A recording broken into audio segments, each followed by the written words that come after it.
channel Harkar English. Today we will discuss BLLB first semester. Paper name is English First. Okay. So you are new aspirants in BLLB first semester. It's a necessary that I discuss you about BLLB first semester English first syllabus. Now let's start. Professor Rajendra Singh Raju Bhaiya University Prayagraj. Program name is BLLB Year First and Semester First. Subject name is English First. Understood students? हम यहाँ पर आज आपके साथ जो syllabus discuss करने वाले हैं वो है इंग्लिश फर्स्ट का सिलेबस सेमेस्टर फर्स्ट। जो भी न्यू एस्पायरेंट्स हैं BALLB के उनके लिए आज की वीडियो और आज का ये सेशन बहुत ज़्यादा इम्पोर्टेंट होने वाला है, तो बिना स्किप किए पूरी वीडियो देखिएगा। आज मैं आपके साथ पूरा इंग्लिश फर्स्ट पेपर का जो सिलेबस है वो डिस्कस करूँगी, क्योंकि बहुत सारे स्टूडेंट्स ऐसे होते हैं जो कि हमसे बार बार यही क्वेश्चन पुटअप करते हैं कि मैम सिलेबस क्या है, हमें समझ नहीं आ रहा है, किस यूनिट में मुझे क्या पढ़ना है, कितना कंटेंट पढ़ना है। तो आज हम इसी का डिस्कशन अपनी इस वीडियो में करने वाले हैं। चैनल को लाइक सब्सक्राइब शेयर ज़्यादा से ज़्यादा करिए ताकि और भी स्टूडेंट्स इस चैनल के थ्रू ज़्यादा वो अपने यूज़फुल कंटेंट को समझ सकें और अपनी यूज़फुल वीडियो अपने एग्ज़ाम के पर्पज़ से वो यहाँ पर इन वीडियोस को जो अपलोड की जा रही हैं उन्हें देख सकें। Okay students, let's start now. Okay, first unit first is vocabulary learning the proper use of. सबसे पहला यूनिट हमारा वोकेबुलरी बेस्ड है। ओके, इसमें अगर आपकी वोकेबुलरी बहुत अच्छी है तो लर्निंग प्रॉपर यूज़ ऑफ मतलब आप बहुत अच्छे प्रॉपर वे में लर्निंग कर पाएंगे इन कंटेंट को, ये आपसे बोला जा रहा है। ए है आपका लीगल टर्म्स मैं आपके साथ डिस्कस करूंगी, इसकी वीडियो एक बना दी जाएगी आपके लिए। मोस्ट इम्पोर्टेंट जो लीगल टर्म्स हैं सिर्फ उन्हीं को हम डिस्कस करेंगे ताकि आपको एग्ज़ाम में बहुत ज़्यादा ना मेहनत करके बल्कि बहुत कम मेहनत में ही आप लीगल टर्म्स को अपने अच्छे से इस क्वेश्चन को अटैम्प्ट कर सकें। B is the idiomatic expression.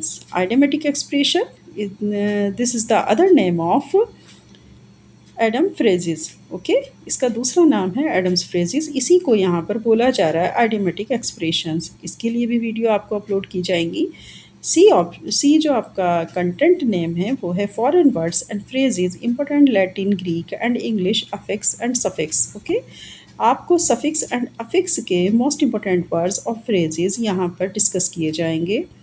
D one word substitution, ये आप जानते ही होंगे कि वन वर्ड सब्सटीट्यूशन क्या होते हैं। इसके बारे में यहाँ पर या तो वीडियो अपलोड कर दी जाएगी या आपको मोस्ट इंपॉर्टेंट कंटेंट PDF के थ्रू दे दिया जाएगा ग्रुप में। ओके, ई वर्ड्स ऑफन कन्फ्यूज्ड, ऐसे वर्ड्स जो कि मिस स्पेल हो जाते हैं, इनकी स्पेलिंग कहीं ना कहीं मिस हो जाती है तो उनको सही करके लिखना, या ऐसे वर्ड्स जो कि कहीं ना कहीं हमें जो मीनिंग बताते हैं तो वो होमोनिम्स टाइप के होते हैं, मतलब एक ही वर्ड के कई मीनिंग, तो ऐसे वाले वर्ड्स भी कंफ्यूज करते हैं, तो इन्हीं होमोनिम्स को बोला जा रहा है words often confused.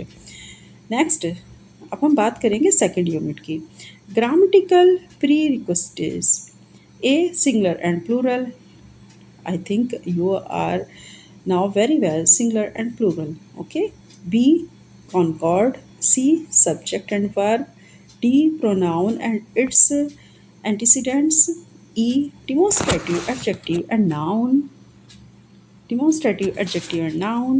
F determines predeterminers by post determiners, G verbs as different part of the speech, H times and tense, I conditionals, J punctuation and capitalization, K reported speech and L transformation.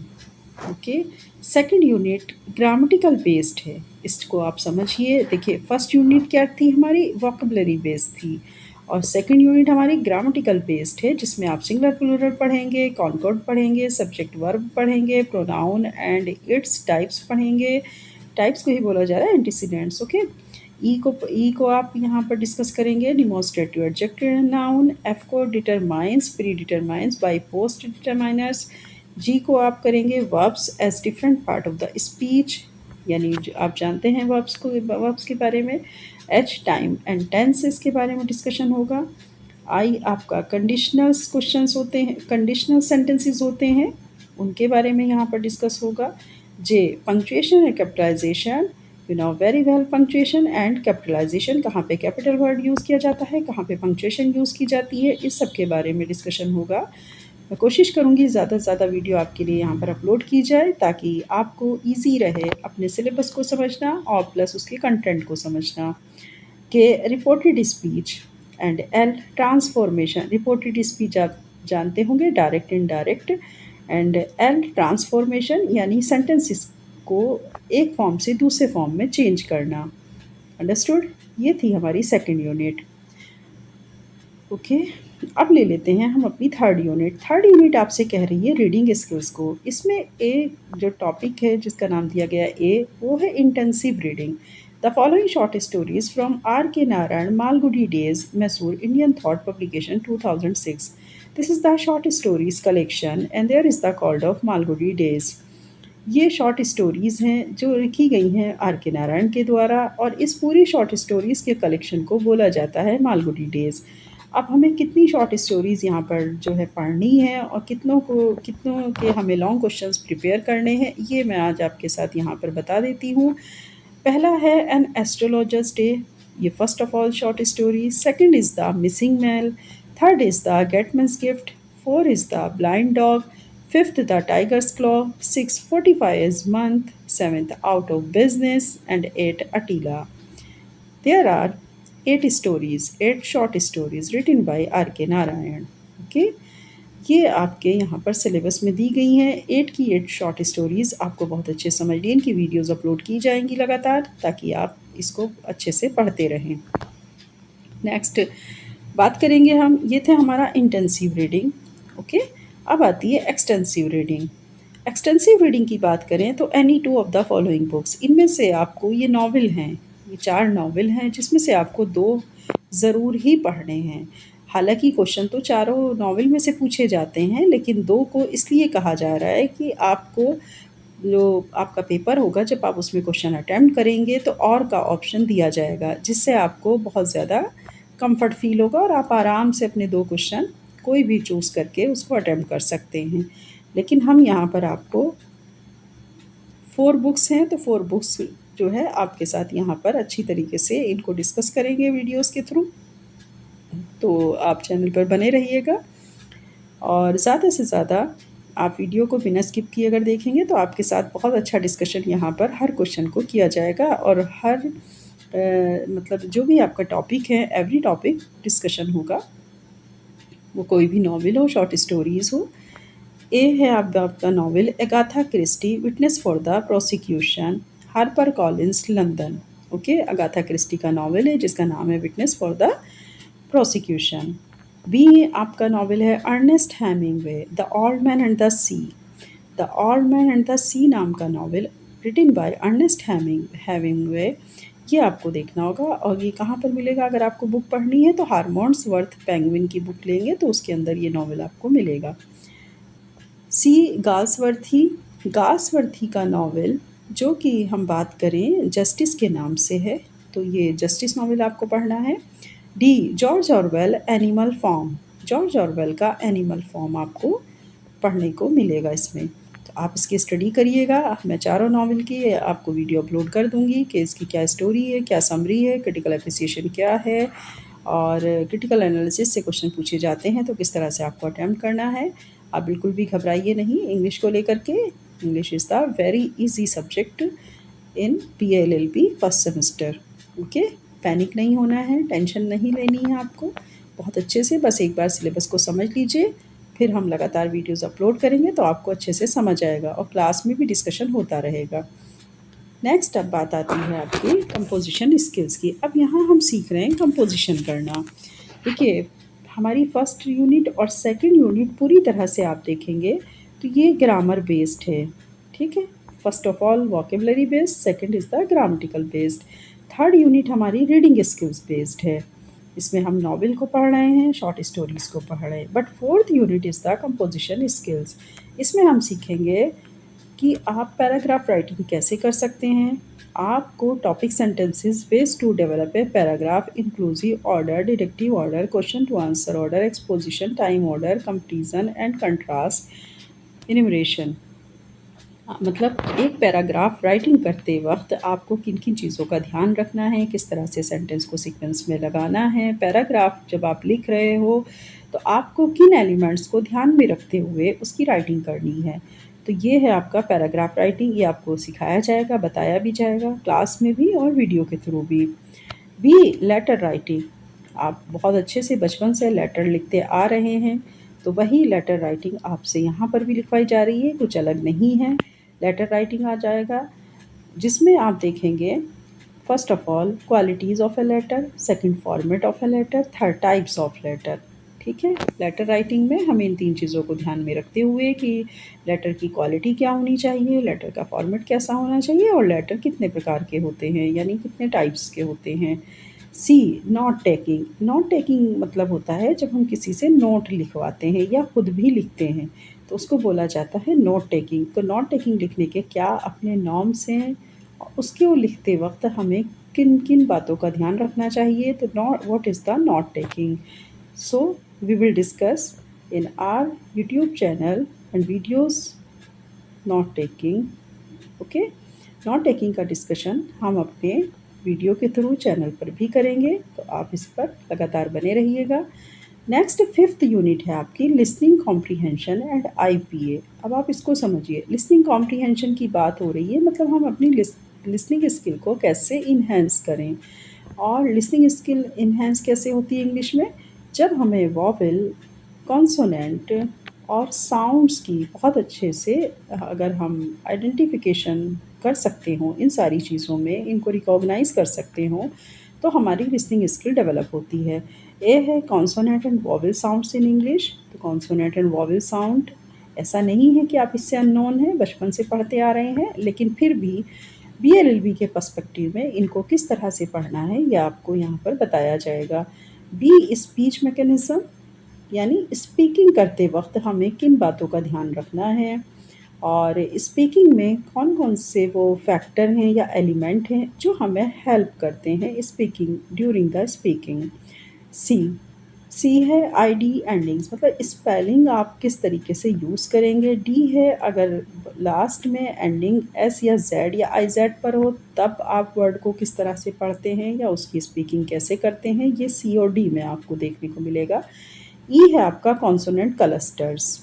Consonant clusters एक एक type होता है consonant का, तो इसे आप पढ़ेंगे यहाँ पर। एफ, सिलेबस, आप जानते हैं इंग्लिश में syllabus, what is syllabus. Syllabus के बारे में हम यहाँ पर आपके साथ डिस्कशन करने वाले हैं। जी में आएगा word stress and sentence stress. You know very well word stress and sentence stress, यानी जब हम किसी वर्ड पर स्ट्रेस दे करके स्पीकिंग करते हैं या सेंटेंस पर स्ट्रेस देकर स्पीकिंग करते हैं, तो आपको ये बताना है कि ये किस तरह से इफ़ेक्ट डालता है स्पीकिंग में और ये पॉजिटिव इफ़ेक्ट है कि निगेटिव इफ़ेक्ट है, ये सारी चीज़ें इसके अंदर हमें पढ़ने को मिलेंगी। ठीक है। एच आएगा इंटोनेशन। इंटोनेशन आप जानते ही हैं कि हमारी जो टंग है वो एक लाइक ए पिच वर्क करती है जब हम स्पीकिंग करते हैं। तो ड्यूरिंग द स्पीकिंग इंटोनेशन, किसी वर्ड पर बहुत ज़्यादा ज़ोर दे कर के बात करना, ये रिदम में बात करना या टोन को मतलब लगातार मॉडिफाइड करते रहना, it is called to intonation. Listening to pre recorded standard English cassettes and answering questions. Okay, there is no use of this topic. इसका यहाँ पर कोई यूज़ नहीं है, तो इसलिए आप इसको छोड़ दीजिए। अब बात आती है कि मोस्ट इम्पॉर्टेंट क्या है। तो मैं आपको एक चीज़ और यहाँ पर क्लियर कर दूँ सभी स्टूडेंट्स को, जो रीडिंग स्किल वाली थर्ड यूनिट है, this is the most important for your exam, क्योंकि बहुत ज़्यादा क्वेश्चन पूछे जाते हैं आपके शॉर्ट स्टोरीज से और नावल से। बाकी इसके अलावा जो अगर हम देखें तो ग्रामेटिकल और जो वोकेबलरी हमारी वोकेबलरी बेस्ड जो हमारी फर्स्ट यूनिट है उसमें लीगल टर्म्स मोस्ट इम्पॉर्टेंट है, वन वर्ड सब्स्टिट्यूशन है, बहुत छोटे छोटे क्वेश्चंस पूछे जाते हैं, कभी कभी डेफिनेशन भी पूछ ली जाती है। ग्रामेटिकल प्रीरिक्विजिट्स की बात करें तो इसमें आपको सिंगुलर से प्लूरल बनाने के लिए आ सकता है और आपको एंटोनिम्स भी पूछे जा सकते हैं, होमोनिम्स भी पूछे जा सकते हैं, पंक्चुएशन कैपिटलाइजेशन का भी एक्सरसाइज पूछी जा सकती है और कभी कभी प्रोपोजिशन की एक्सरसाइज भी पूछ ली जाती है। तो इस तरह से यहाँ पर क्वेश्चंस आपसे पुटअप किए जाते हैं। टाइम्स ऑफ टेंस आप जानते हैं, tense how many types of tenses. तो टेंस कितनी तरह के होते हैं, किस तरह से आप चेंज कर सकते हो उसका ट्रांसफॉर्मेशन, ये सारी चीज़ें एक एक्सरसाइज इसकी भी आज आ जाती है। ओके, रीडिंग स्किल में जैसा मैंने आपको बताया शॉर्ट स्टोरीज़ एंड नॉवेल ये बहुत ज़्यादा मोस्ट इम्पॉर्टेंट है, तो इन पे ज़्यादा आपको फोकस करना है। कंपोजिशन स्किल की बात करें तो इसमें पैराग्राफ राइटिंग के ऊपर कभी कभी क्वेश्चन पूछ लिया जाता है, what is paragraph writing, how many types of paragraph writing. और ये भी पूछा जा सकता है आपसे कि पैराग्राफ राइटिंग जब हम लिखते हैं तो हम इसमें कितनी तरह के एलिमेंट्स को यूज़ करते हैं, इस टाइप से करके आपको पैराग्राफ राइटिंग के बारे में पूछा जा सकता है कोई भी क्वेश्चन। बी की बात करें तो फॉर्मेट ऑफ ए लेटर पूछा जा सकता है, how many types of letters पूछा जा सकता है, या फिर फॉर्मल एंड इनफॉर्मल लेटर में से किसी भी एक लेटर को आपसे लिखवाया भी जा सकता है, चाहे वो 2 डेज़ की लिव ही क्यों ना हो, जो कि हम अपने प्रिंसिपल को बचपन से लिखते आ रहे हैं, तो उस तरह की लेटर भी पूछे जाते हैं। बहुत ईजी वे में पूछा जाता है, बहुत ज़्यादा टफ लेवल का नहीं पूछा जाता। सी की बात करें तो नोट टेकिंग, नोट लेने के लिए जब हम जो ऑफिसों में जो असिस्टेंट होते हैं अपने मैनेजर के, क्लर्क वगैरह जो होते हैं, तो ये क्या करते हैं कि अपने बॉस से नोट वो दे रहे होते हैं और इनको लिखना होता है, तो उसी प्रोसेस को नोट टेकिंग की तरह लिया जाता है। मतलब नोट लेते समय आपको किन बातों का ध्यान रखना है, समराइज़ करके लिखना होता है, तो समराइज़ आप किस तरह से करेंगे, तो यही इसमें नॉर्म्स आपको बताए जाएंगे।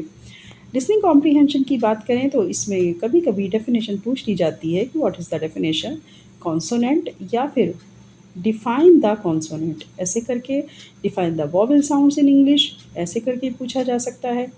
स्पीच मैकेनिज्म की बात करें तो बहुत रेयर केसेस में से क्वेश्चन आता है, अदरवाइज इससे क्वेश्चन नहीं आते। डेफिनेशन कॉन्सोनेंट क्लस्टर्स की भी पूछ ली जाती है, डेफिनेट सिलेबस की भी पूछ ली जाती है, word stress and sentence stress की डेफिनेशन आ सकती है, एंड इंटोनेशन की। बस इतना ही है आपका ये, और इस तरह आपकी 5th यूनिट यहाँ पर कंप्लीट हो रही है। अब मुझे लगता है अब आप बहुत अच्छे से समझ गए होंगे कि आपको किस तरह से पढ़ना है, फर्स्ट यूनिट में हमें क्या देखना है, सेकंड यूनिट में हमें क्या पढ़ना है, और थर्ड यूनिट जैसा मैंने आपको बताया कि मोस्ट इम्पोर्टेंट क्वेश्चन, और ज़्यादातर अगर हम देखें तो हमारे पेपर का 70% पार्ट जो है वो थर्ड यूनिट से लिया जाता है, और थर्ड यूनिट से बहुत ज़्यादा क्वेश्चंस आते हैं। फोर्थ यूनिट में जैसा मैंने आपको बताया कि डेफिनेशन या हाउ मेनी टाइप्स, इस टाइप से करके क्वेश्चन पूछे जाते हैं, या procedure of the note taking, procedure of the paragraph writing, ऐसे करके क्वेश्चन पूछ लिए जा सकते हैं। और 5th यूनिट में आपसे ज़्यादातर डेफिनेशन पर जोर दे करके डेफिनेशन को ही वहाँ पर क्या किया जा रहा है, क्वेश्चन पुटअप किया जाता है एग्ज़ाम में। ओके, मैं समझती हूँ मेरे सभी स्टूडेंट्स को ये बात समझ आ गई होगी बहुत बहुत अच्छे से। ये रेफरेंस बुक है आपकी, अगर आपको मतलब ये है कि नहीं हमें बुक से पढ़ना है, बुक लेनी है, तो ये सभी आपकी रेफरेंस बुक है। अब क्योंकि ये सिलेबस हमारा ऐसा है कि आपका एक बुक से कवर नहीं होगा, इसमें जो भी स्टूडेंट्स हमारे इंटर क्वालिफाई करके आए हैं तो उनके पास ग्रामर की बुक ज़रूर होगी इंग्लिश की, वो उसी इंग्लिश की ग्रामर की बुक से अपने ग्रामर को और अच्छी तरीके से यहाँ पर प्रिपेयर कर सकते हैं। बात आती है are K Narayan short stories Malgudi days की, तो इसकी आप एक बुक परचेज़ कर सकते हैं। और अगर आपकी ये 4 नावल हैं तो 4 में से 2 नावल भी आप परचेज़ कर सकते हैं, जैसे जॉर्ज ऑरवेल का Animal Farm, this is the very most important novel. Animal Farm तो बहुत ज़्यादा मोस्ट इम्पॉर्टेंट है क्योंकि इसके क्वेश्चंस बहुत ज़्यादा पूछे जाते हैं, ठीक है। और अर्नेस्ट हेमिंगवे का सेकंड नावल है the old man and the sea, अगर आप लेना चाहते हैं तो ये 2 नावल की कॉपी ले सकते हैं और इनको बहुत अच्छे से स्टडी भी कर सकते हैं, ठीक है। ये आपके लिए बहुत ही मतलब यूज़फुल हो जाएगा आपके एग्ज़ाम के लिए, short stories collection and 2 novels. बाकी कराया आपको सभी जाया गया, ऐसा नहीं है। कंपोजिशन स्किल आपका उसी ग्रामर की बुक में आ जाएगा, तो बहुत ज़्यादा आपको इधर उधर परेशान होने की ज़रूरत नहीं है, ना ही इधर उधर आपको जो है कुछ भी चक्कर काटने की ज़रूरत है। जैसा मैंने आपसे कहा कि ग्रामर की बुक तो आपकी इंटर लेवल में आपने जो ग्रामर की बुक पढ़ी होगी आप उसी से अपनी प्रिपरेशन कर लीजिए, और साथ ही मालगुडी डेज़ की जो मतलब शॉर्ट स्टोरीज़ कलेक्शन है written by are K Narayan, उसको आप परचेज़ कर सकते हैं, और 2 नॉवेल्स को भी आप परचेज़ कर सकते हैं। नहीं तो फिर आप इसी वीडियो के थ्रू हम आपके साथ एक नॉवेल को डिस्कस करेंगे, उसकी समरी, उसके क्वेश्चंस क्या किस तरह से पूछे जाते हैं, और इससे आपको बहुत ज़्यादा हेल्प मिलने वाली है। ओके स्टूडेंट्स, चलिए मैं समझती हूँ आपको बहुत अच्छे से अपना सिलेबस समझ आ गया होगा। नेक्स्ट वीडियो में फिर मिलेंगे, तो हम इस अकॉर्डिंग टू दिस आपके सिलेबस हम क्या करेंगे अब कि अपना एक एक टॉपिक उठाएंगे और आपके साथ वीडियो के थ्रू डिस्कस करते जाएंगे और आपकी प्रिपरेशन को बहुत अच्छे से यहीं पर आप जो है अपने एग्जाम की प्रिपरेशन कर लीजिएगा, तो ये आपके लिए बहुत यूजफुल हो जाएगा, बहुत बेनिफिशियल होगा। ओके, चलिए नेक्स्ट वीडियो में फिर मिलते हैं, तब तक के लिए बाय बाय।